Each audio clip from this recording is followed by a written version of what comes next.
The Great Hall of the Galactic Council buzzed with quiet conversation. Representatives from dozens of alien species sat in curved rows, their various forms creating a strange rainbow of colors and shapes. Some breathed oxygen like humans. Others required special suits filled with different gases. All of them watched as Ambassador Keith Var of the Hegemony walked to the center speaking platform. Keith Var was tall and thin, with 4 arms and skin that looked like polished metal. His species, the Zelani, had been part of the Hegemony for over 2,000 years. He moved with the confidence of someone who had never been told no. In the human section, Ambassador Sarah Chen sat quietly. She was a middle-aged woman with graying hair and calm eyes. She had been Earth's representative to the Galactic Council for 3 years. Next to her sat 2 other humans, military advisor Colonel James Park and trade specialist Dr. Maria Santos. The hall grew quiet as Keith Var began to speak. His voice was deep and carried easily through the chamber. "Honored council members," he said, "today the Hegemony brings an important matter before this body. It concerns the newest members of our galactic community, the humans of Earth." Sarah felt a chill run down her spine. She had expected this day would come but hoped it would be later rather than sooner. "The humans," Keith Var continued, "have been members of this council for 50 Earth years. In that time, they have established colonies on 17 worlds and built a modest trade network. They have been adequate members of our community." The word adequate hung in the air like an insult. Several alien representatives shifted in their seats. "However," Keith Var said, raising one of his 4 hands, "the Hegemony has responsibilities. We maintain order in this sector of the galaxy. We protect trade routes. We ensure that developing species do not become threats to established civilizations." Sarah's hands tightened on the arms of her chair. She knew where this was going. The human species shows concerning signs of rapid development. Their military has grown significantly. Their colonies are expanding faster than expected. Their technology, while primitive, advances at an unusual pace. Colonel Park leaned over to whisper in Sarah's ear, "Here it comes." "Therefore," Keith Var announced, "the Hegemony Council has voted to extend protection and guidance to human space. Effective immediately, all human colonies will accept Hegemony oversight. All human military vessels will be registered with Hegemony Command. All human technological research will be supervised by Hegemony scientists." The hall erupted in surprised murmurs. This was not how new protectorates were usually announced. Usually there were negotiations first. Keith Var waited for quiet, then continued. "In exchange for this protection, human worlds will contribute 60% of their annual resources to the Hegemony. Human shipyards will build vessels according to Hegemony specifications. Human colonies will host Hegemony administrators to ensure proper governance." Sarah stood up slowly. Around the hall, other representatives turned to look at her. "Ambassador Keith Var," she said, her voice carrying clearly. "May I ask a question?" "Of course, human representative." "Are you asking for our agreement to these terms, or are you informing us that they have already been decided?" Keith Var's metal-like face showed what might have been amusement. "I am informing you of the Hegemony's decision. This is not a negotiation." "I see." Sarah paused, looking around the hall. "And if humanity declines these generous terms?" The question seemed to surprise Keith Var. In the 50 years since humans had joined the Council, no species had ever asked that question when faced with Hegemony demands. "Declines?" Keith Var repeated. "I do not understand. This is not an offer that can be declined." "But hypothetically," Sarah pressed, "what would happen if humanity said no?" The hall had gone completely silent. Even the various mechanical breathing apparatus and environmental suits seemed quieter. Keith Var straightened to his full height. "Then the Hegemony would be forced to take more direct action. Human space would be occupied by Hegemony forces. Human resistance would be discouraged. If resistance continued, human colonies would be destroyed as examples. If resistance still continued after that..." He didn't finish the sentence, but the meaning was clear. Sarah nodded thoughtfully. "Thank you for the clarification, Ambassador Keith Var. That makes the situation much clearer." She turned to address the full council. "Honored representatives, humanity appreciates the Hegemony's concern for our development. We understand that they have maintained order in this sector for many centuries. We respect their achievements and their power." Several council members leaned forward, expecting to hear humanity's acceptance. "However," Sarah continued, After careful consideration, humanity must respectfully decline the hegemony's offer of protection and guidance. The silence that followed was so complete that Sarah could hear her own heartbeat. In the hegemony section, several representatives stood up in shock. In other sections, aliens stared with expressions that ranged from amazement to horror. Keithvar's forearms spread wide. "You decline?" "Yes," Sarah said simply. "We decline. We appreciate the offer, but we prefer to manage our own affairs." "But you cannot decline," Keithvar said, his voice rising. "No species declines hegemony protection. It is not done." "Well," Sarah replied, "we're doing it." Colonel Park had to cover his mouth to hide a smile. Dr. Santos looked like she might be sick. Keithvar looked around the hall as if seeking support. Other hegemony representatives were whispering urgently among themselves. The rest of the council watched in fascination. "Human representative," Keithvar said, his voice now cold. "Perhaps you do not understand the consequences of your words." "I believe I do," Sarah replied. "You explained them quite clearly." "Then you understand that you have just declared your species extinct." Sarah considered this for a moment. "No, Ambassador Keithvar. I believe you have just declared war on humanity." "There's a difference." The distinction seemed to escape Keithvar. "War? You speak of war." "Your species has 17 colonies and a few hundred primitive warships. The hegemony controls over 3,000 systems and commands fleets that have conquered entire sectors. This will not be a war. This will be an extermination." "Maybe," Sarah said. "But it will be our choice to fight, not your choice to simply take." She sat back down, signaling that she was finished speaking. Keithvar stood in the center of the hall for several long moments, clearly trying to process what had just happened. Finally, he turned to the council president, a being that looked like a cross between an octopus and a tree. "Council President, let the record show that the hegemony has officially declared a state of hostility with the human species. Hegemony forces will begin operations to secure human space within 1 standard month. We expect this matter to be resolved quickly." The council president's voice was sad. "The declaration is recorded. This session is adjourned."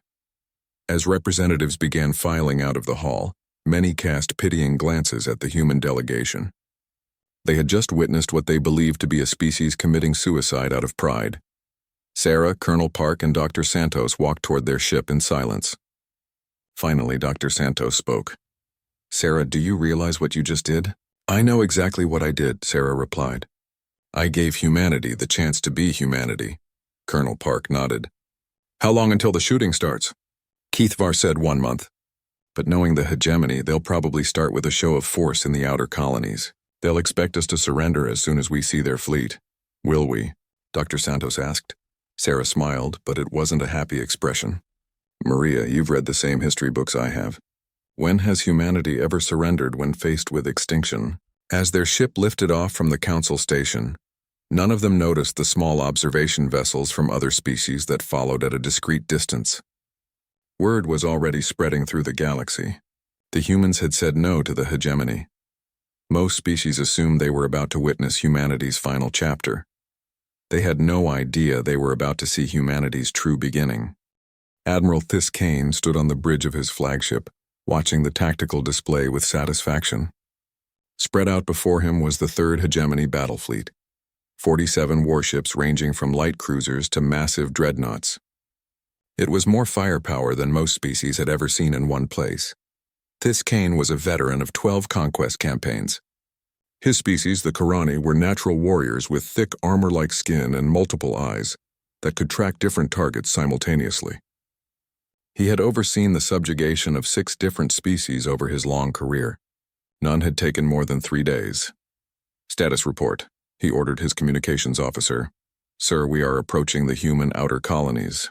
The system designation is Ross 128. Intelligence reports indicate minimal defenses, perhaps a dozen patrol craft and some orbital platforms." Thiskane nodded. This was standard procedure. The hegemony would arrive at a frontier colony with overwhelming force, destroy any token resistance, and wait for the inevitable surrender. Most species capitulated immediately upon seeing a hegemony battle fleet. "Sir," his sensor officer reported, "we are detecting human vessels approaching. 15 ships, all smaller than our cruisers." 15? This Kane was mildly surprised. Most species fled when they saw hegemony ships. Are they broadcasting surrender? No, sir, they are. Sir, they are requesting our surrender. Several officers on the bridge made sounds of amusement. Dice Kane's 4 eyes focused on the sensor display. The human ships were indeed approaching in what appeared to be an attack formation. Open communications, he ordered. The main screen flickered and showed a human female in a military uniform. She appeared to be middle-aged with short gray hair and stern eyes. This is Admiral Rebecca Torres of the Human Defense Force, the woman said. You are trespassing in human territory. Withdraw immediately or we will open fire. Dice Kane studied the human for a moment. She seemed completely serious. I am Admiral This Kane of the 3rd Hegemony Battle Fleet. You are facing 47 warships with technology far superior to your own. I strongly suggest you reconsider your position. Admiral Torres looked at something off-screen, then back at him. Admiral, I have 15 ships and about 300 crew members who haven't seen their families in 6 months. We're tired, we're cranky, and we really don't like bullies. This is your last chance to leave peacefully. And if we refuse? Dice Kane asked, genuinely curious about her response. Then we'll make you regret coming here. The transmission ended. This Kane looked around his bridge at his officers. Several were openly laughing. Sir, his weapons officer said, shall I target their flagship? No, This Kane replied. Target the smallest vessel, destroy it quickly and cleanly. The others will surrender once they see what our weapons can do. On the tactical display, the human ships had formed into a tight formation and were accelerating directly toward the hegemony fleet. Sir, his navigation officer reported, the human vessels are not slowing down. If they maintain current course and speed, they will collide with our forward elements in 4 minutes. They're trying to ram us? This Kane had never encountered such a tactic. Don't they have weapons? Yes, sir, but their weapons are much shorter range than ours. They appear to be closing to effective combat distance. Dice Kane considered this. Most civilized species engaged in long-range combat, trading shots across vast distances until one side's shields failed. Close combat was considered barbaric and dangerous. Very well. All ships open fire when the humans enter maximum weapons range. Disable their vessels but try to leave survivors. We'll need to question them about human defensive capabilities. The human ships continued their headlong charge. As they entered weapons range, the hegemony fleet opened fire. Energy beams and missile salvos lashed out toward the smaller human vessels. What happened next surprised everyone. Instead of trying to avoid the incoming fire, the human ships accelerated into it. Several took hits that would have disabled normal vessels, but they kept coming. More importantly, they started shooting back. Human weapons were indeed shorter range than hegemony technology, but they were much more powerful than expected. The first human salvo punched through the shields of a hegemony cruiser and tore a massive hole in its hull. Status report, Dice Kane barked. The Burning Talon has lost primary power, his communications officer reported. The humans are using some kind of kinetic weaponry, solid projectiles fired at extremely high velocity. Kinetic weapons? This Kane was baffled. Those haven't been used in warfare for centuries. They're completely inefficient compared to energy weapons. Sir, inefficient or not, they're punching right through our shields. The tactical display showed the human ships weaving between hegemony vessels, firing constantly. They moved in patterns that seemed random but were clearly coordinated. When hegemony ships tried to target them, they would suddenly change direction or speed. Sir, the sensor officer reported, his voice tight with stress. We've lost 3 ships. The humans have lost none. None? This Kane couldn't believe what he was hearing. Check your sensors. Sensors are functioning normally, sir. 2 human ships have taken damage, but all 15 are still operational. On the screen, This Kane watched a human ship that was clearly damaged. Atmosphere venting from multiple hull breaches, ram itself into the side of a hegemony destroyer. Both ships exploded in a brilliant flash. Did that human ship just deliberately destroy itself? He asked. Yes, sir. And it took the sharp wind with it. Admiral Torres' voice crackled over the communications system. Hegemony fleet, you now have 2 choices. You can withdraw or we can continue this fight. I should mention that every human ship in this system is prepared to ram your vessels if necessary. We don't plan to lose. Dice Kane looked at his tactical display. He had started the battle with overwhelming numbers and superior technology. He still had those advantages. But he had also lost 5 ships to an enemy that seemed willing to trade 1 for 1 until nobody was left. "Sir," his strategic advisor whispered, "at current loss rates, we will lose the entire fleet before we destroy all human vessels. And, sir, there are reports of human reinforcements approaching from the inner system." Thais Kane made a decision that went against everything he had learned in his military career. All ships withdraw to safe distance. Maintain defensive formation. As the hegemony fleet pulled back, the remaining human ships did not pursue. Instead, they formed a protective screen around their damaged colony. "Sir," the communications officer reported, "the humans are broadcasting on all frequencies. They're claiming victory." "Victory?" Thais Kane's voice was bitter. "They lost 1 ship and we lost 5. How is that victory?" His strategic advisor pulled up intelligence reports on his console. "Sir, according to our files, humans have never retreated from a defensive battle.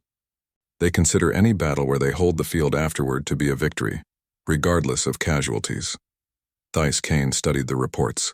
Human military history made for disturbing reading. They had a concept called Pyrrhic victory, winning at such a cost that it was almost a defeat. But they also had another concept: acceptable losses.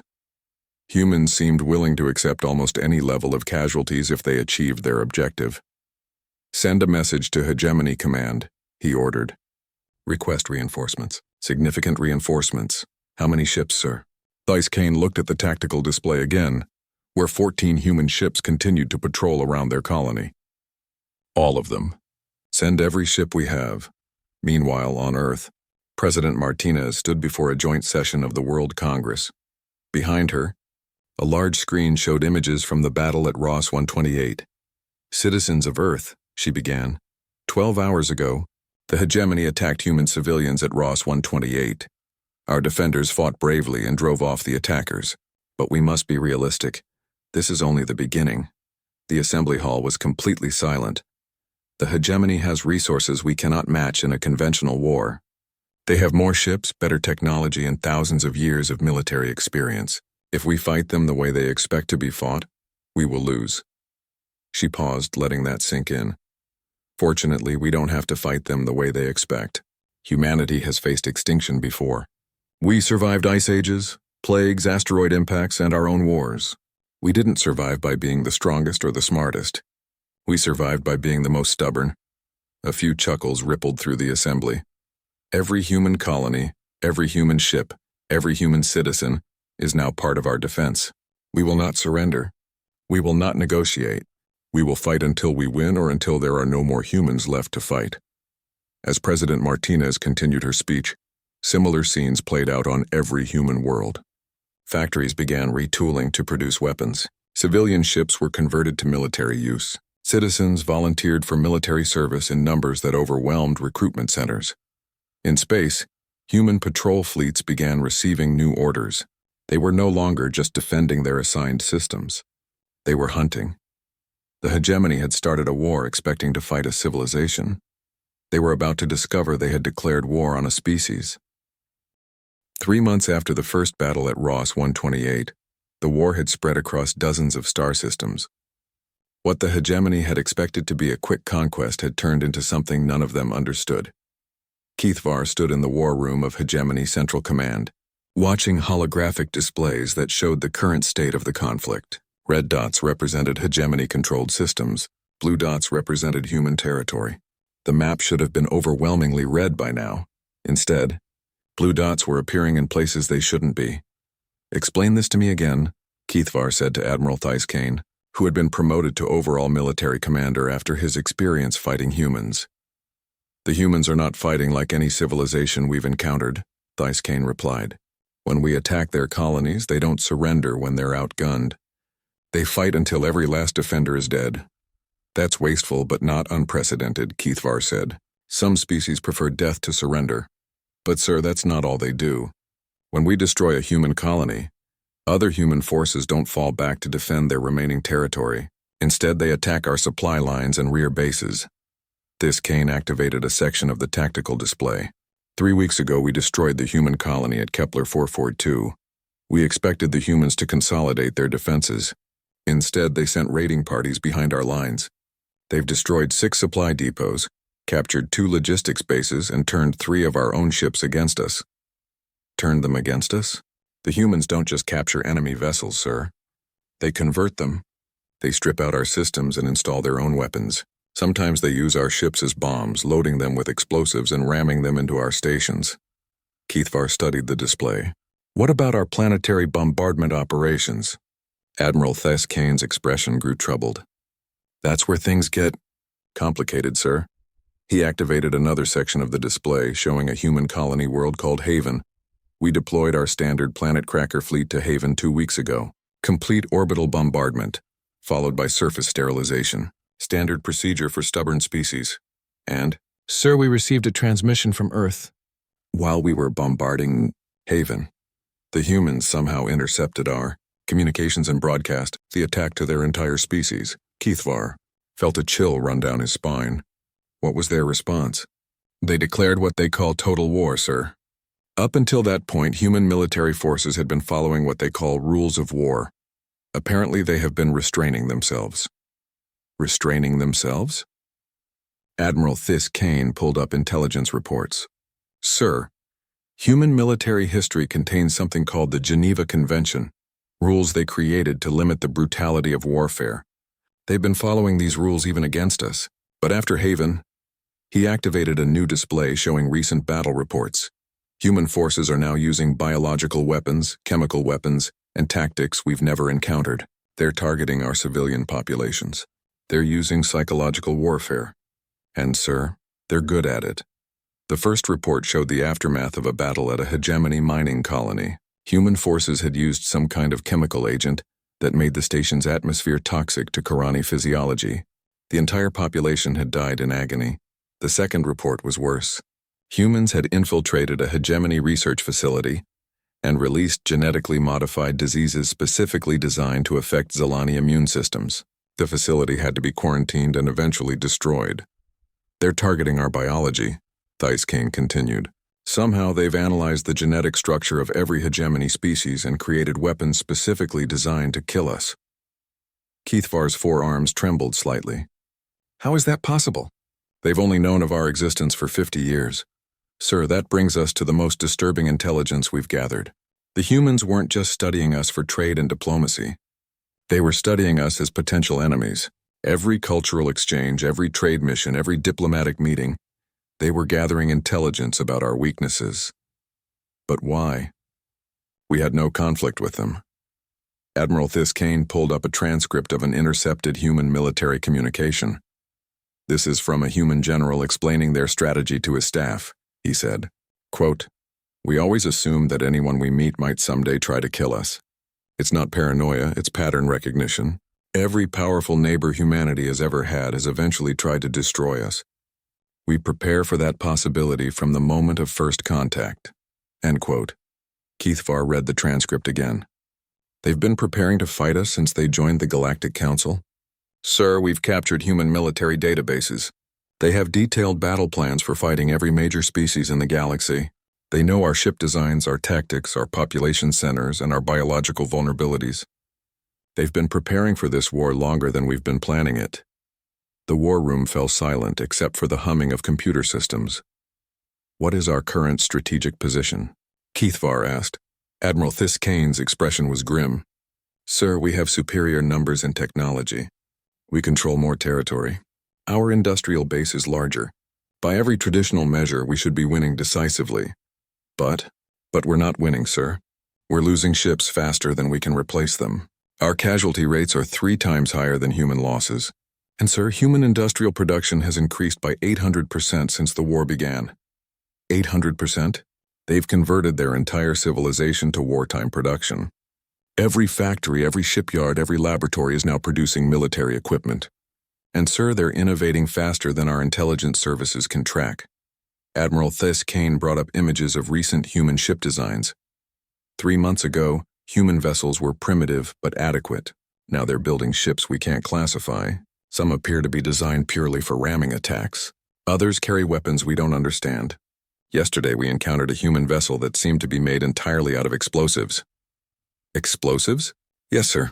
It was basically a giant bomb with engines. When our ships tried to board it, the humans detonated it and took out half our fleet.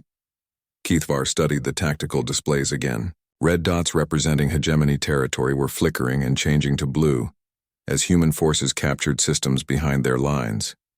Admiral, what do you recommend? Sir, I recommend we open negotiations. The humans have demonstrated that they're willing to accept massive casualties to avoid surrender. They're also demonstrating military capabilities we didn't know existed. If we continue this war, yes? Sir, I'm not certain we can win it. Before Keithvar could respond, an aide rushed into the war room. Sir, the aide said, breathing heavily, we've just received reports from the Outer Rim. 3 more systems have gone dark.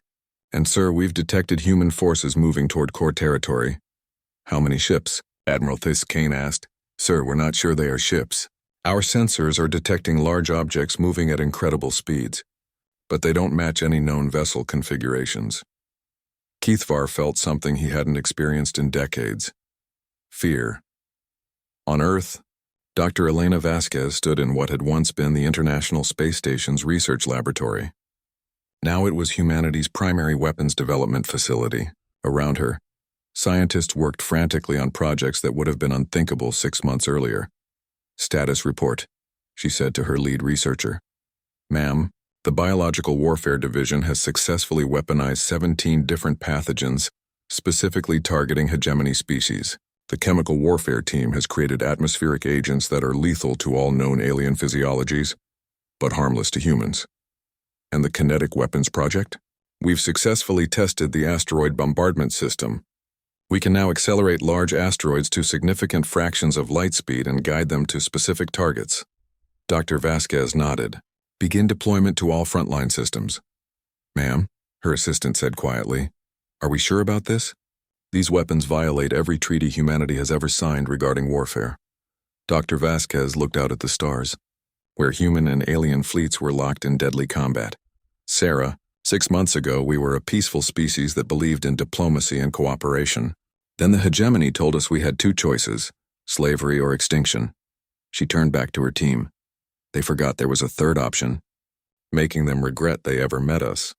As human research teams worked around the clock, similar scenes played out across human space. Civilians volunteered for military service. Engineers designed new weapons. Factories produced warships at rates that should have been impossible. But perhaps most importantly, humanity began using something they had never shared with the galactic community. Their complete historical database of warfare techniques. 10,000 years of human conflict had produced innovations in killing that the galaxy had never imagined. Tactics, strategies, and weapons that other species considered impossible or too brutal to use. The hegemony had started a war expecting to fight a civilization. They were about to learn they had declared war on the most successful predator species the galaxy had ever produced. Dr. Shintala had not slept in 3 days. The Altarian historian sat surrounded by data crystals, holographic displays, and archive files that covered every surface of her laboratory. As one of the galaxy's leading experts on species development, she had been asked by the Galactic Council to investigate an urgent question. How had humanity become so dangerous so quickly? The war between the hegemony and humanity had been raging for 6 months. What should have been a routine conquest had turned into the bloodiest conflict the galaxy had seen in centuries. Worse, the humans seemed to be winning. Computer, display human military casualties for the past month, she commanded. The hologram showed numbers that made her stomach turn. Human forces had lost over 2 million soldiers, 300 ships, and 12 entire colonies in the past 30 days alone. Any rational species would have surrendered months ago. Now display hegemony casualties for the same period. The hegemony numbers were worse. Much worse. Computer, this data cannot be correct. Run diagnostics on all sources. Data sources verified as accurate, the computer replied in its calm, synthetic voice. Would you like me to explain the discrepancy? Yes. Analysis indicates that while human forces suffer higher absolute casualties, their casualty-to-kill ratios are significantly more favorable. Human forces inflict approximately 3.7 enemy casualties for each loss they sustain. Dr. Shintala stared at the numbers. That's impossible. The hegemony has superior technology, greater numbers, and more experience. Correct. However, Human tactical and strategic approaches differ significantly from standard galactic warfare doctrine. Show me the differences. The hologram changed to display comparative battle footage. Standard galactic warfare showed two fleets facing each other at long range, trading energy weapon fire until one side's shields failed. It was organized, predictable, and relatively civilized. Human warfare was none of those things. Computer, explain the human tactical approach. Human forces employ asymmetric warfare, guerrilla tactics, psychological operations, and unconventional weapons. They target supply lines, civilian infrastructure, and command personnel. They use captured enemy vessels as weapons. They employ suicide attacks when conventional victory is impossible. Dr. Shintala watched footage of a human ship, clearly disabled and venting atmosphere, ramming itself into a hegemony command vessel. Both ships were destroyed, but the hegemony lost its entire fleet command structure. Why do humans fight this way? Insufficient data to determine motivation. Recommend consulting primary sources. Dr. Shintala had been avoiding the obvious next step in her research. To understand human warfare, she needed to study human history.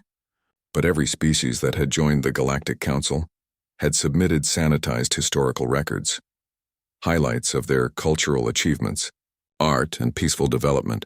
Computer, access complete human historical database. Warning, complete human historical database contains graphic content including violence, warfare, and genocide. Psychological counseling protocols recommend limiting exposure for non-human species. Override safety protocols. Display human military history timeline. What appeared on the hologram made Dr. Shintala step backward in horror. The timeline stretched back over 10,000 years. It was not a history of civilization. It was a catalog of warfare. Wars between tribes, between cities, between nations, between ideologies. Wars fought with stones, with metal, with chemistry, with nuclear weapons. Computer, how many armed conflicts are recorded in human history? 14,237 documented conflicts involving organized violence between human groups. Over what time period? Approximately 10,000 Earth years. Dr. Shintala felt her legs give out. She collapsed into her chair, staring at the display. Computer, show me weapons development timeline. The hologram showed humanity's innovations in killing. Spears, swords, gunpowder, machine guns, poison gas, aircraft, tanks, submarines, nuclear weapons, biological weapons, chemical weapons. Every breakthrough in human technology had been immediately weaponized. Computer, display human population statistics over time. The graph showed something that should have been impossible. Despite constant warfare, despite weapons capable of destroying their entire planet, human population had continued to grow. Wars that should have destroyed them had only made them stronger. Computer, how many times has humanity faced potential extinction? Records indicate at least 12 extinction-level events. These include climate change, asteroid impacts, supervolcanic eruptions, and nuclear warfare. Humanity survived all documented extinction events. Dr. Shintala realized she was looking at something unprecedented in galactic history. Most species developed violence in response to external threats, predators, natural disasters, or hostile neighbors. Once they achieved spaceflight and joined the galactic community, violence became unnecessary. Humanity was different. They had spent their entire evolutionary history fighting themselves. They had turned warfare into an art form, a science, and a way of life. When they finally reached space, they didn't abandon their warlike nature. They simply pointed it at external threats. Computer, display human diplomatic records since joining the Galactic Council. The hologram showed 50 years of peaceful trade, cultural exchange, and cooperation. Humans had been model galactic citizens. Computer, cross-reference human diplomatic activities with military intelligence gathering. The results were terrifying. Every human trade mission had included military intelligence officers. Every cultural exchange had gathered data on alien biology, technology, and military capabilities. Every diplomatic meeting had been an opportunity to study potential enemies. Computer, access human military strategic planning databases. Access denied. Classification level exceeds current authorization. Emergency Council override. Authorization Shintala 77 Alpha. Access granted. Warning, this information is classified at the highest levels by human military intelligence. What Dr. Shintala saw next made her understand why the war was going so badly for the hegemony.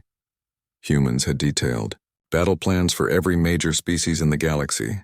They knew ship designs, weapons capabilities, biological vulnerabilities, and tactical doctrines. They had been preparing for war with their neighbors from the moment they joined the galactic community. Not because they wanted war, but because they assumed it was inevitable.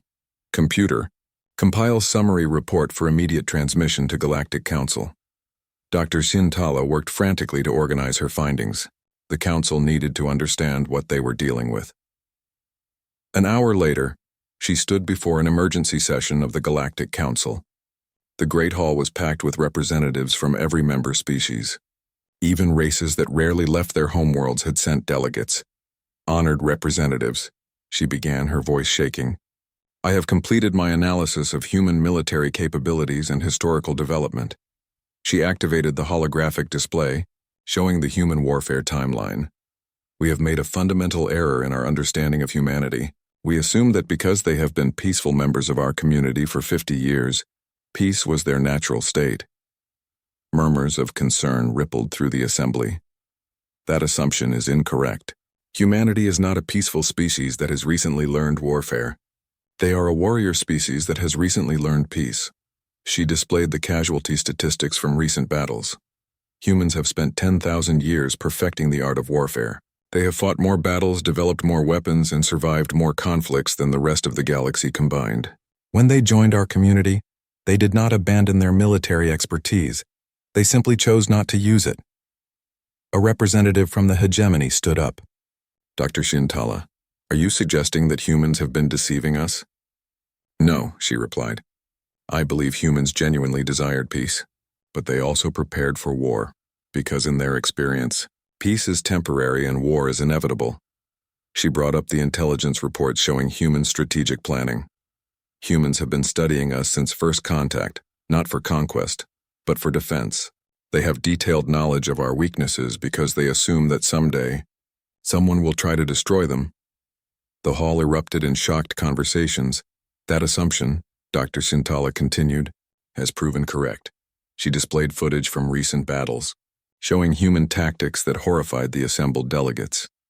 The warfare we are witnessing is not humans learning to fight. It is humans finally being allowed to fight the way they know how. For 50 years, they have restrained themselves to fit into our civilization. The hegemony's ultimatum removed those restraints. A Zalani representative called out, "What are you saying, Doctor?" Dr. Shintala looked around the assembly hall, meeting the eyes of representatives from dozens of species. I am saying that we have not been sharing our galaxy with a peaceful civilization that has recently turned violent. We have been sharing our galaxy with the most successful predator species in galactic history, and we have just given them permission to show us what they are truly capable of. The silence that followed was broken only by the sound of environmental systems and the quiet breathing of 100 different species. The question before this council, Dr. Shintala concluded, is not whether humanity can defeat the hegemony. The hegemony core world of Zelthara had not seen war in over 3,000 years. Its massive cities stretched across continents, housing billions of beings from dozens of different species. Its orbital platforms controlled trade routes that connected hundreds of systems.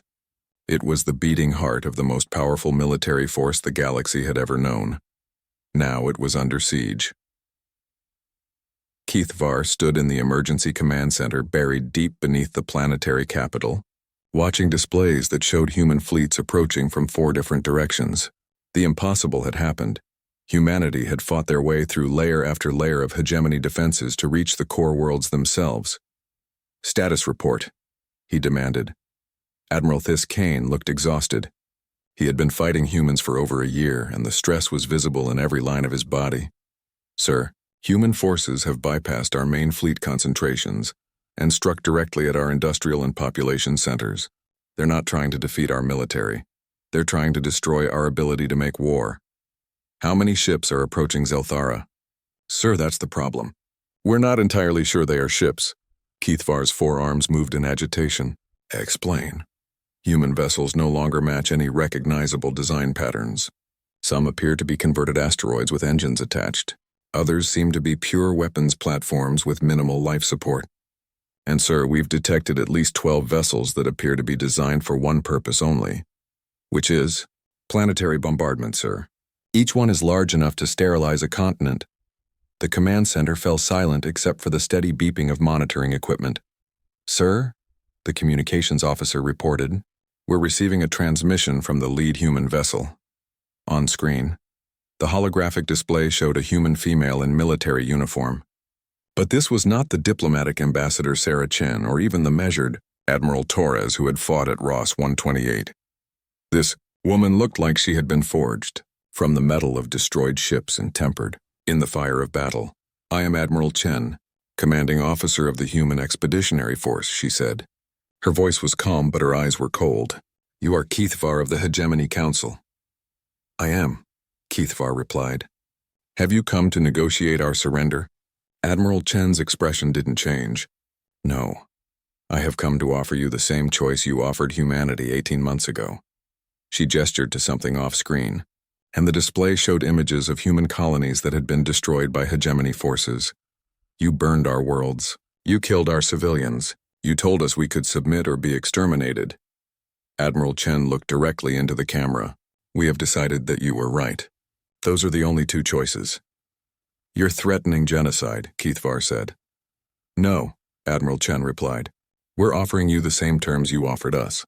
Submit to human authority, provide 60% of your resources as tribute, and accept human oversight of your government and military. Or," she didn't finish the sentence. She didn't need to. "And if we refuse, then the hegemony ceases to exist. We will destroy every military vessel, every government installation, and every industrial facility in hegemony space. Your species can continue to exist, but the hegemony ends today." Keithvar felt something he had never experienced in his long life: complete helplessness. "You cannot be serious. The logistics alone, occupying hundreds of systems, governing billions of beings from dozens of species." "We're not interested in governing you," Admiral Chen interrupted. "We just want you incapable of threatening us again. Ever." The transmission ended. Keithvar turned to Admiral This Kane. "Military assessment. Can we fight them?" "Sir, human forces outnumber us 3-1 in this system.